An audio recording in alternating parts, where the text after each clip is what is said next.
buenas noches si están en esta parte del mundo.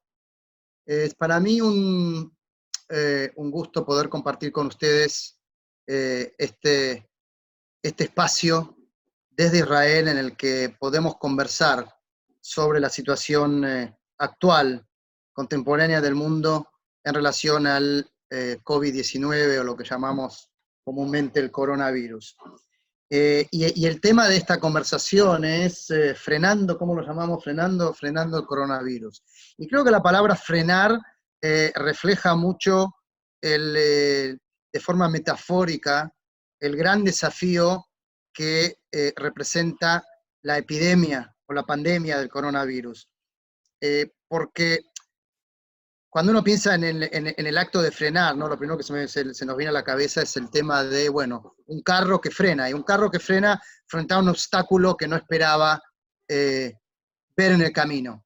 Y realmente tenemos que decir que esta pandemia, que es el COVID-19, es un obstáculo que solamente algunos profetas científicos lo venían previendo hace varios años, pero el mundo en general no lo esperaba. Con lo cual, el tema de tener que frenar tiene que ver con justamente enfrentar un obstáculo inesperado. Bill Gates dijo hace varios años, y sale en todos lados, que lo dijo, y es cierto, en los ámbitos científicos y en ciertos ámbitos de política mundial, de política de salud pública, sí se hablaba de la posibilidad de que apareciera una pandemia de este nivel, a nivel mundial, pero nunca, ni siquiera en esos ámbitos se esperaba que fuera una pandemia de circulación tan veloz y con un virus tan agresivo. Si uno piensa en las grandes pandemias que hubo en las últimas décadas, fueron pandemias que no llegaron a expandirse en todo el mundo. Si hablamos del ébola en África, se contuvo en un continente prácticamente. Si hablamos del SARS en Asia, fue un virus que no pasó de expandirse de forma significativa, por lo menos, más allá de lo que era el continente asiático, lo que llamamos el lejano oriente.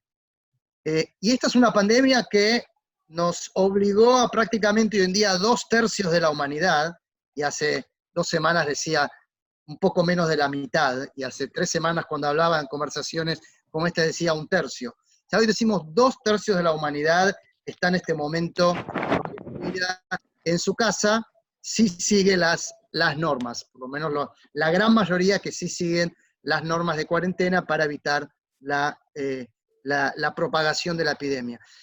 Y cuando hablamos del frenar, tenemos que, voy a seguir usando la metáfora, hay un tema que es frenar de golpe y otro tema que tiene que ver con ir frenando de a poco para que el golpe sea menor. Y creo que ese frenar de a poco para que el golpe sea menor representa mucho lo que es el primer elemento de administración de este desafío o de la solución o la respuesta al desafío del coronavirus, del COVID-19. ¿Por qué? Porque cuando nosotros hablamos del comienzo de esta pandemia, lo primero que pasó fue que empezó en China. De China se fue expandiendo, el mundo se mueve muy rápido,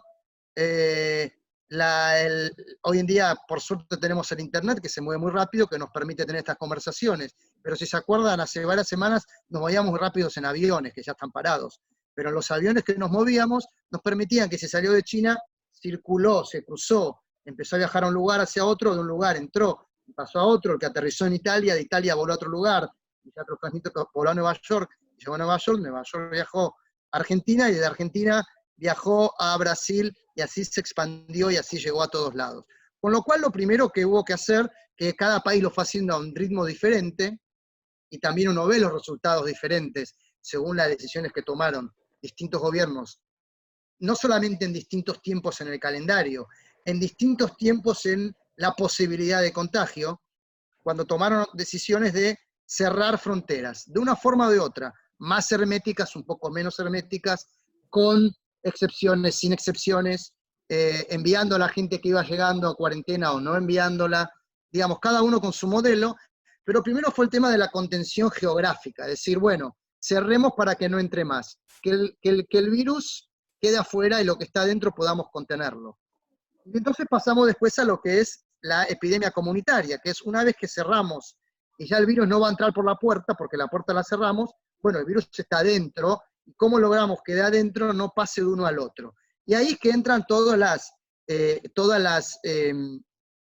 políticas, decisiones de contención dentro de la comunidad, que van desde la separación física, los 2 metros, el lavado, las máscaras, el tema de la cuarentena, que básicamente es la forma no solamente de contener el contagio, sino también, y esto es lo más importante, y eso creo que es uno de los elementos que también permite entender la comparación entre países donde la contención es muy buena, y uno ve números relativamente estadísticamente bajos, y en otros lugares donde los números estadísticamente son mucho más altos. Y me refiero a los números de mortalidad más que nada, porque el contagio, uno podría decir, es prácticamente en la línea del tiempo va a ser inevitable. Pero hay un tema que tiene que ver con cómo uno puede medir cuánta gente se contagia en determinada cantidad de tiempo para que de ese el porciento de los que se convierten en casos graves y potencialmente fatales, sea menor en cada porción de tiempo. Y para llegar a ese punto, tuvimos que hacer este frenar de a poco, este desacelere del proceso. Y los lugares donde se acelera el proceso empezó en un punto más alto. Eso es igual, y sigo usando la metáfora porque creo que gracias a Rodrigo que puso el nombre de la actividad, el frenando ayuda mucho a explicar, que es el tema de cuando uno está por llegar a un semáforo y recién frena al final, bueno, capaz se pasa de la línea, pero si uno empieza a frenar de antes, llega a la línea frenado, aunque venga a una velocidad muy rápida. Y el mundo venía a una velocidad muy rápida y en lugares donde se frenó un poco antes, cuando por ejemplo había pocos enfermos, esos son lugares como Israel, por ejemplo, donde por ahora el número se mantiene. Y de esa forma, los países que no hicieron eso y que esperaron para empezar el desacelere, el freno, les pasó como en el norte de Italia, pasó como en España, pasó como en Nueva York y en otras partes de Estados Unidos, donde los números de mortalidad, si uno mira el promedio de Italia, de España, que la cantidad de muertos en relación a infectados es de un 10%. Un 10% de las personas que oficialmente están infectadas del coronavirus se murieron. Y uno mira los números en Alemania, en Corea del Sur, en Israel mismo, donde lamentablemente cada vida que muerta por el coronavirus, como por cualquier cosa, es una tragedia para la familia, es una tragedia en sí mismo. Pero cuando uno mira los números y compara cuánto uno puede responder a este desafío de la forma más eficiente del lado humano, uno dice, lugares donde hay un 1%, como por ejemplo Israel, es un 1% de la cantidad de infectados, la cantidad de casos fatales, de casos muertos, es un porciento 10 veces menor. Con lo cual estamos hablando de una diferencia muy grande. No significa, y en esto hay que ser muy claros, que esos números se puedan mantener en el tiempo si no se mantiene una política de contención y de freno. Porque, lamentablemente, este es un virus que vamos a poder salir de él el momento que prácticamente entre un 60 y un 80% de la población se haya infectado del virus. Y eso significa que de ese porciento hay un porciento, que es aproximadamente un 5%, que van a necesitar una atención hospitalaria. El 95% de la gente que se va a infectar con el virus, o lo va a pasar como si fuera un simple resfriado o una simple gripe, y lo va a pasar, o ni siquiera se va a enterar que lo tuvo. Porque no está todavía claro si es un 30, si es un 50% de los casos que se infectan del virus son totalmente asintomáticos. No tienen ningún síntoma. Se van a enterar solamente cuando, y ya voy a llegar a ese punto, cuando lleguemos al periodo de salida de la crisis del coronavirus, del COVID-19, en el que se empiecen a hacer análisis serológicos para saber quién tiene el anticuerpo del COVID-19, lo que va a significar que el que ya tiene el anticuerpo en su cuerpo, quiere decir que el virus pasó por su cuerpo y el propio cuerpo creó los anticuerpos para curarse. Pero el paciente o la persona en ningún momento sintió nada, con lo cual la única forma de saber si lo tuvo o no va a ser porque tiene los anticuerpos. Pero cuando vuelvo al tema del frenado, el tema del ganar tiempo, ¿por qué es importante ganar tiempo con el coronavirus? Por dos cosas. Primero, porque es un virus muy, muy difícil, de contagio muy rápido y muy agresivo. No solamente eso, sino que se estima, cuando hablamos del COVID-19, tenemos el COVID-19 Aleph, Bet, Gimel, para los que hablan hebreo, o diríamos 19A, 19B, 19C. Hay 8 variantes del mismo coronavirus. Lo que explica, por ejemplo, por qué el virus de Inglaterra mata mucha más gente joven, sana, que el mismo virus en Italia. Que en Italia es un virus que mayormente, prácticamente en números mayoritarios, realmente, y en los números terribles que tuvo y sigue teniendo Italia, a pesar de que fue bajando un poco el número de muertos por día, terrible, son la mayor parte gente de más de 80 años, más de 70 años, o gente de grupos de riesgo que tenían enfermedades previas crónicas. Y no mucha gente joven. Sin embargo, por ejemplo, el de Inglaterra sí es gente joven. Boris Johnson salió bien del hospital porque era un caso de riesgo, porque en Inglaterra la versión del virus es una versión muy agresiva para también gente sana. Y entonces cuando estamos hablando del tema de ganar tiempo, por un lado tiene que ver con el entender el virus, el aprender del virus, el poder ir probando qué funciona mejor, qué funciona peor, poder tener a todo el mundo científico y usar esta velocidad de internet y de conexión que existe a favor de la cura, de los tratamientos, que el mundo global científico se organice para poder encontrar soluciones ahora mismo, porque la gran esperanza es la vacuna, pero yo siempre lo digo, lo repito, la vacuna nos va a ayudar en el 2021, 2022, cuando pasemos este ciclo y ya estemos afuera de esta primer pandemia, y que esperemos que sea la última. Si después cuando esa vacuna va a salir, nos va a servir para que este virus ya no nos genere esta situación crítica que vivimos hoy en el mundo. Pero por ahora no va a ayudar. Ahora lo que va a ayudar es cómo tratamos a los pacientes para los cuales el virus representa un problema de salud agudo, para que puedan sobrevivirlo y pasarlo y curarse. Y volverse inmunes, como todos los que lo pasan levemente o ni siquiera se enteran. Y para eso necesitamos tiempo. ¿Qué es lo otro para lo que necesitamos tiempo? No todos los países son Alemania. Y pongo Alemania como ejemplo porque en realidad en el tema, cuando mira el mundo global, en el tema hospitalario, es realmente el país que mayor inversión hizo en tener camas por gusto, lo que diríamos en lenguaje apropiado. Tener una cantidad de camas que en días de paz, que serán los días que no hay pandemia, en días de paz tienen un montón de camas vacías en los hospitales. Y demostró que esa backup de camas que tienen les permite ahora tener camas no solamente para todos los pacientes que tienen en Alemania, sino para recibir pacientes de Francia. Francia, que es un país desarrollado, uno de los países más desarrollados del mundo, no tiene suficientes camas para atender a los pacientes del coronavirus, por lo cual tienen que cruzar la frontera y pasar al otro lado. En Israel tenemos una situación, como país desarrollado, como un ejemplo en salud, tenemos una situación muy buena, pero Israel tiene, por un tema crónico, tiene un déficit de camas que se resuelve con una salud que es de las mejores del mundo, con un sistema de salud pública que es de los mejores del mundo, con investigaciones y tratamientos médicos que permiten que los pacientes no lleguen a la cama, porque se atienden en la comunidad, porque se atienden con tratamientos muy efectivos que hacen que el paciente no necesite llegar a estar a un respirador o un ventilador. Hoy sí tenemos un desafío que con esta política que está haciendo en Israel de forma muy, muy efectiva de la meseta, representa una reducción, o por lo menos un estimado de que no va a hacer falta tener que pasar el volumen que existe, y de hecho lo que se está haciendo es reforzando a través de actividades que el gobierno está haciendo, la cantidad de camas, de respiradores, de equipamiento que hace falta para atender lo que puede ser todavía un crecimiento muy alto de los casos que que van a existir porque los desafíos existen en todos lados y todavía con esta pandemia no se puede prever absolutamente nada.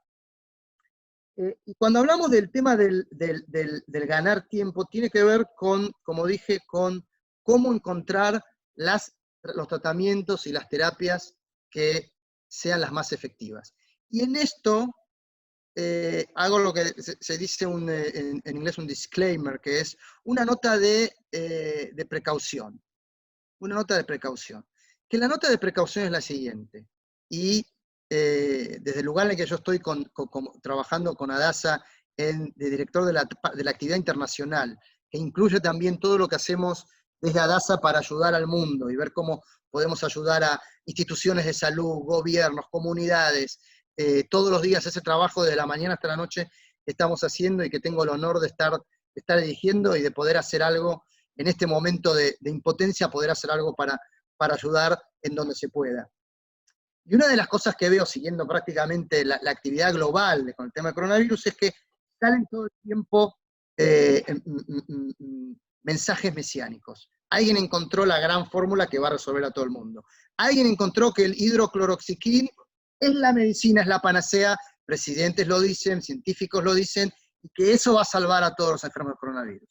Y acá, yo que soy sociólogo, no médico ni científico de la medicina, voy a hablar como hablan los científicos de la medicina y de la ciencia de la medicina, que es, en el tema del tratamiento y la cura del coronavirus, no hay una fórmula que se pueda decir hoy que es la que nos va a salvar. Y el que lo diga, y el que salga a decirlo, y el que lo diga, para mí, y lo digo de forma como hablan los israelíes, tajles y directo al grano, es un irresponsable. Y creo que nosotros como oyentes, como seres humanos, como gente que está mirando lo que está pasando, creo que tenemos que tomarlo desde lo que Einstein diría la teoría de la relatividad, todo es relativo. Y estamos aprendiendo, primero. Segundo, que cada paciente es diferente. Y sé que hay médicos escuchando también esta conversación y lo pueden explicar exactamente. Cada paciente necesita algo diferente. Cada paciente tiene un cuadro clínico diferente. Tiene una evolución de lo que el coronavirus produce diferente. El coronavirus es un virus terrible que cuando entra en el cuerpo y agarra a un paciente que no genera rápidamente los anticuerpos para pasarlo ligeramente o ni enterarse, cuando entra y sí ataca y logra reproducirse rápidamente, lo que hace es que va destrozando las células sanas de las paredes de los pulmones y a través de eso las bacterias entran de forma invasiva y generan un nivel de infecciones que los pulmones no pueden resistir y se haga lo que haga, los pulmones dejan de funcionar y después, con el momento que los pulmones dejan de funcionar, la falta de oxígeno va produciendo insuficiencia en otros órganos del cuerpo que producen la muerte. No es muy complicado el proceso de lo que hace. Lo que es complicado es que lo hace de una forma sorpresiva. Los médicos reportan desde adentro de las terapias intensivas donde atienden los pacientes del coronavirus, que así que de repente pueden ver un paciente que está en estado terrible, que de repente el virus se duerme y se recupera al día siguiente, aparece muy bien, que en casos pasa, pero en muchísimos casos pasa al revés, que es un paciente que estaba en una situación moderada, relativamente estable, de repente hace un ataque viral muy grande y no tienen cómo contenerlo de un día para el otro. Con lo cual no hay una fórmula, pero sí hay distintos medicamentos que se están probando, distintas terapias, distintos tratamientos. En Adasa, como en otros lugares, se están haciendo, por ejemplo, tratamientos donde se empezó a usar el plasma de la sangre de los pacientes que ya se curaron, que son inmunes ya al coronavirus y que tienen en su sangre los anticuerpos, porque se recuperaron del coronavirus.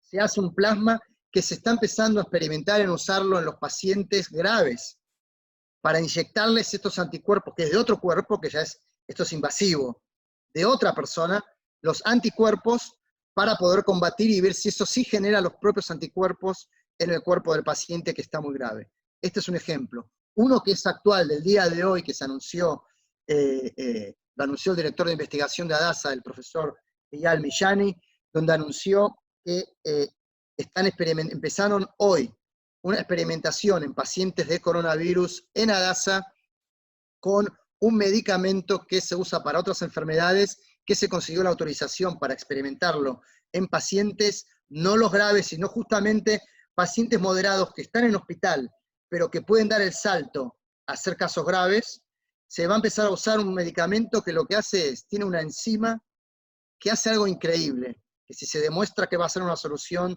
para todo el mundo, que es, tiene una enzima que hace, que frena, otra vez hablando de freno, frena al virus de entrar, hace un bloqueo al virus de entrar a atacar a las células sanas. Que si eso se va a lograr, que el virus no pueda atacar las células sanas, en casos que están intermedios, eso va a frenar totalmente la generación de la reproducción del virus en destruir el tejido que produce la entrada de bacterias. Es un proceso médico, pero que básicamente, si este experimento se demuestra, no va a ser la panacea, pero puede ser una de las soluciones que produzca. Hay otro tema que también es un tema importante de lo que nos permite el tema de haber ganado tiempo, que es el tema de los equipamientos. Todo el mundo, todo el tiempo se habla de los respiradores, ¿no? Eso frente a respiradores. Hay un tema terrible con respiradores. Como digo, en estas crisis, como el mundo está viviendo, se ve lo mejor, en la mayoría, en la gran mayoría, se ve lo mejor de los seres humanos, pero también se ven los lados los lados de la humanidad que no son tan bonitos. Y, por ejemplo, con todo el tema de los respiradores, hay una competencia entre gobiernos, una competencia por generar los ventiladores y por comprarlos, que ha resultado en situaciones ridículas como gobiernos compitiendo y robándose. No quiero hablar de ningún gobierno en específico, pero bueno, lo pueden leer en las noticias, que produjeron finalmente que equipos que costaban menos de $10.000 en tiempos normales, hoy en día no se consigue un respirador de alta tecnología por menos de $40.000. Estamos hablando de una cantidad para un respirador, para una persona que puede estar semanas en ese respirador hasta que salga. Con lo cual hay todo también un desarrollo en todo el mundo, hoy en día, de encontrar soluciones a los respiradores. También en ADASA, una noticia también de los últimos días, que comenté en uno de mis últimos reportes a la Agencia Judía de Noticias, de los últimos días, que es que un grupo de voluntarios que incluye médicos de ADASA, gente de la Fuerza Aérea de Israel, ingenieros, todo un equipo realmente donde se juntó lo mejor de la inteligencia en distintas áreas de Israel, crearon un ventilador manejado por un robot con sensores que va a poder construirse con solamente una inversión de menos de $1.000. No va a ser el ventilador de tecnología para los casos más graves, pero sí para casos intermedios que necesitan respirador, que no es lo mismo que poner oxígeno, es un respirador con intubación, pero que va a permitir entonces liberar las camas que no son suficientes solamente para los casos más graves. Y esto es un tema de mucha logística hospitalaria, pero esa logística hospitalaria es la diferencia entre que un médico pueda tener una solución para todos los pacientes o que los médicos, como está pasando y ya pasó en varios lugares del mundo, tengan que decidir quiénes son, de entre dos pacientes, quién es el que recibe cama y quién es el que va a su casa para morirse en la casa. Y esa situación terrible que vive el mundo es la que tenemos que poder evitar, porque cada vida tiene un valor por sí misma, y eso es lo que tenemos que poder resolver. Y el último tema que quiero hablar, para que dejemos tiempo para las preguntas, es la perspectiva de salida, que es, hay una ansiedad colectiva en el mundo de saber cuándo salimos. Y eso genera también una presión en los gobiernos, una presión desde los empresarios, una presión que es comprensible desde las millones de personas en el mundo que hoy en día están sin trabajo. Hay países como Israel y otros donde el que está sin trabajo tiene un seguro de desempleo que por lo menos le puede dar el aire que necesita para pasar todo el tiempo que esté sin trabajo. Hay países en el mundo, como en América Latina, donde hay gente que sin trabajo no va a poder sobrevivir, y eso genera todo un tema de desafíos sociales. Entonces hay toda una presión de poder salir de esta cuarentena. ¿Cuándo se termina? La gente ya no mira cómo hago, en muchos lugares no mira, bueno, cómo hago para no contagiarme, sino a ver cuándo van a anunciar que la cuarentena se termina para volver a la normalidad. Y la realidad es que donde hay gobiernos responsables, y sé por ejemplo que acá hay mucha gente de Argentina, país que me es muy, muy cercano por haber nacido y crecido ahí, y veo también varios amigos argentinos en esta conversación, a quienes también los saludo cariñosamente. Argentina es un gobierno que tomó el toro por las astas, digamos, lo doy, digamos, en América Latina, no de forma perfecta, porque no hay ningún gobierno, tampoco el israelí, que uno pueda decir todas las decisiones que se tomaron y que se toman son perfectas, cada uno, pero digamos, sí tomó esta situación de forma clara, eh, y de esa forma, por lo menos pudo empezar a generar una cierta meseta que va a ser importante. Pero el tema de la salida, si uno escucha solamente a los especialistas de salud, el tema de la salida no va a ser muy rápido. Va a ser más rápido de lo que los especialistas en salud pública quieren, piensan que es correcto, porque la presión del otro área, que es el área empresarial, laboral, social, va a tener que generar un cierto compromiso de cómo se empieza a salir. Pero algo que vamos a tener que entender es que no vamos a salir para entrar en la misma puerta en la que vivíamos antes, por lo menos por un tiempo. Vamos a salir a una nueva, a un nuevo estilo de vida, por lo menos por un tiempo. Lo que va a significar que hay ciertas normas de distancia física, ciertas normas de cuidado de no contagiar, como máscaras y otro tipo de cuidados, de cómo uno va a poder comprar, de cómo uno va a poder salir a trabajar.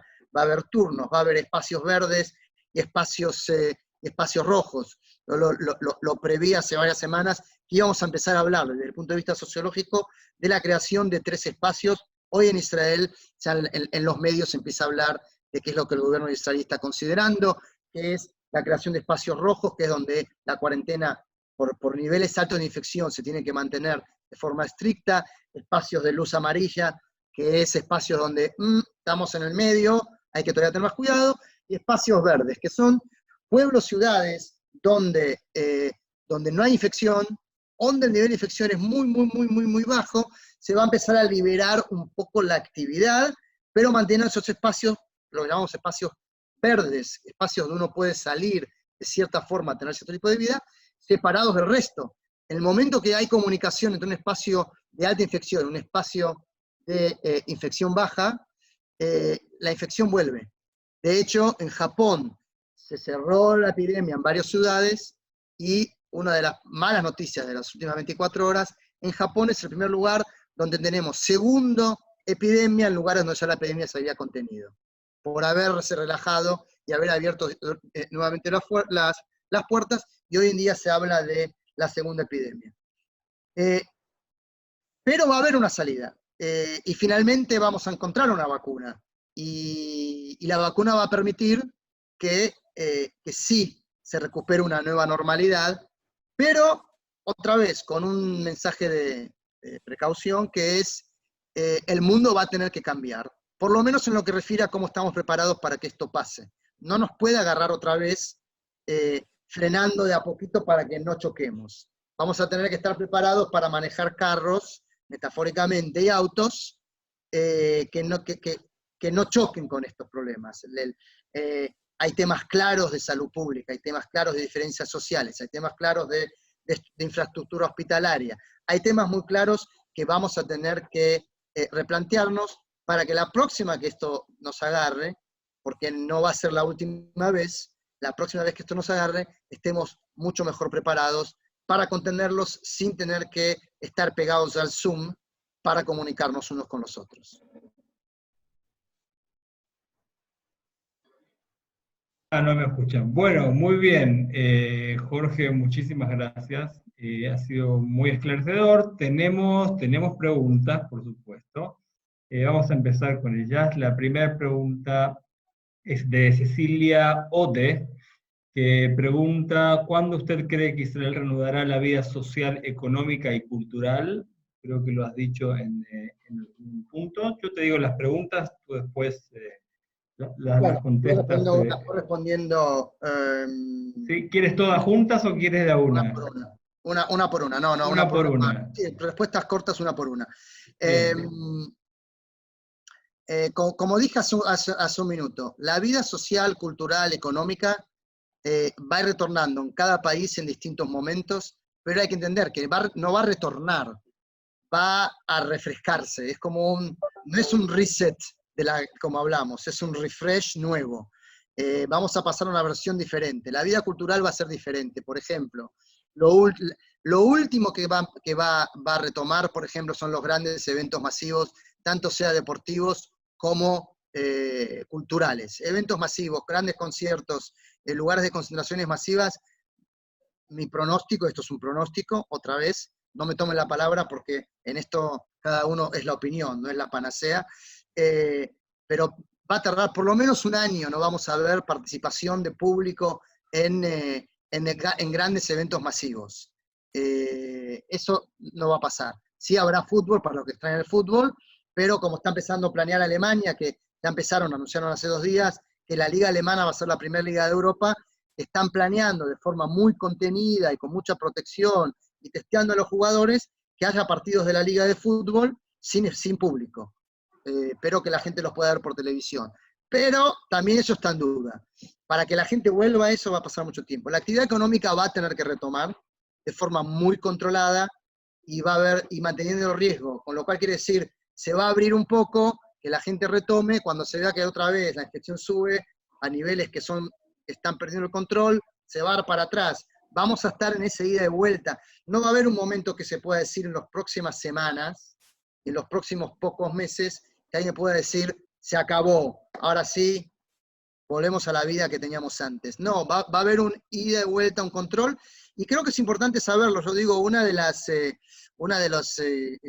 cosas más importantes que tenemos que yo recomiendo, no tengo la verdad, es mi opinión, que recomiendo a la gente es la resiliencia, ¿no? Como se dice, resilience, que hay que entender que esto es para largo. Entonces, cuando uno se prepara psicológicamente para algo que viene para largo, va a entender, bueno, vamos a salir un poco en algún momento, después quizás tengamos que volver para atrás.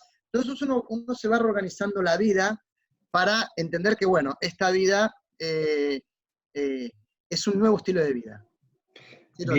Bien. Pregunta Débora y Ahuva de Cádiz, Rota. Si en Israel